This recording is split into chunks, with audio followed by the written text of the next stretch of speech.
Sunita Williams और Butch Wilmore को international space station पर 3 महीने हो चुके हैं, जबकि दोनों अंतरिक्ष यात्रियों को 8 दिन में ही लौटना था, लेकिन यह मुमकिन नहीं हो पाया। प्लीज आपसे निवेदन है कि वीडियो को पूरा देखिए। जब नासा ने सुनीता विलियम्स और बुच विल्मोर को फरवरी 2025 में धरती पर वापस लाने का ऐलान किया तो हर किसी के मन में तरह-तरह के सवाल उठने लगे, क्योंकि विलियम्स और विल्मोर को अंतरिक्ष में करीब 8 महीने बिताने पड़ेंगे। एस्ट्रोनॉट फ्रैंक के नाम है ये रिकॉर्ड, लेकिन स्पेस स्टेशन में एक सिंगल फ्लाइट मिशन पर इतना लंबा समय बिताने वाले यह दोनों अकेले नहीं है, बल्कि यह रिकॉर्ड नासा के एस्ट्रोनॉट फ्रैंक रूबियो के नाम है।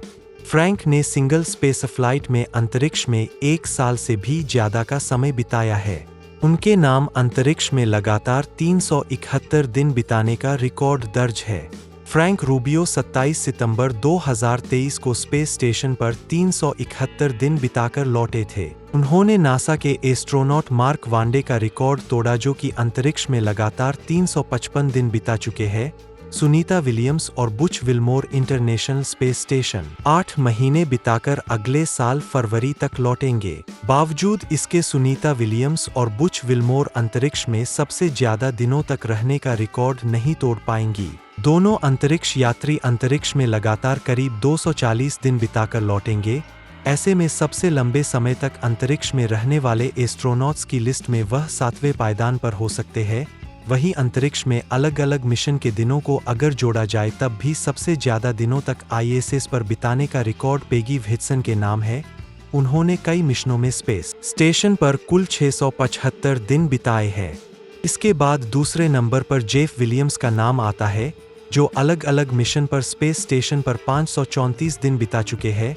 हालांकि सुनीता विलियम्स भी अंतरिक्ष में पहले के मिशनों में 322 दिन बिता चुकी है और अब एक पेडिशन 71 मिशन पूरा कर जब वह लौटेंगी तो वह अंतरिक्ष में करीब 560 दिनों से ज्यादा बिता चुकी होंगी। ऐसे में वह अलग अलग मिशन के तहत अंतरिक्ष में सबसे ज्यादा समय बिताने वाले अंतरिक्ष यात्रियों की लिस्ट में दूसरे स्थान पर आ सकती है।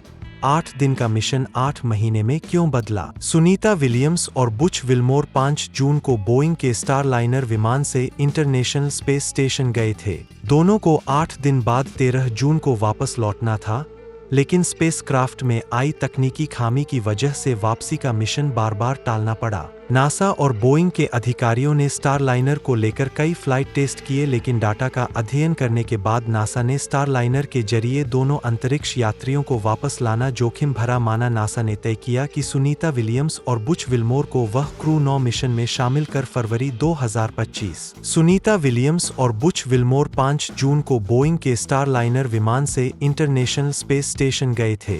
दोनों को 8 दिन बाद 13 जून को वापस लौटना था, लेकिन स्पेसक्राफ्ट में आई तकनीकी खामी की वजह से वापसी का मिशन बार-बार टालना पड़ा। नासा और बोइंग के अधिकारियों ने स्टारलाइनर को लेकर कई फ्लाइट टेस्ट किए, लेकिन डाटा का अध्ययन करने के बाद नासा ने स्टारलाइनर के जरिए दोनों अंतरिक्ष यात्रियों को वापस लाना जोखिम भरा माना। नासा ने तय किया कि सुनीता विलियम्स और बुच विल्मोर को वह क्रू 9 मिशन में शामिल कर फरवरी 2025 तक वापस लाएगा। क्रू 9 मिशन को एलन मस्क की कंपनी स्पेसएक्स का बनाया ड्रैगन कैप्सूल से ISS पर भेजा जाएगा। ड्रैगन कैप्सूल के जरिए ही सुनीता विलियम्स और बुच विल्मोर को वापस लाया जाएगा। सुनीता विलियम्स के लिए एक लाइक तो बनता है।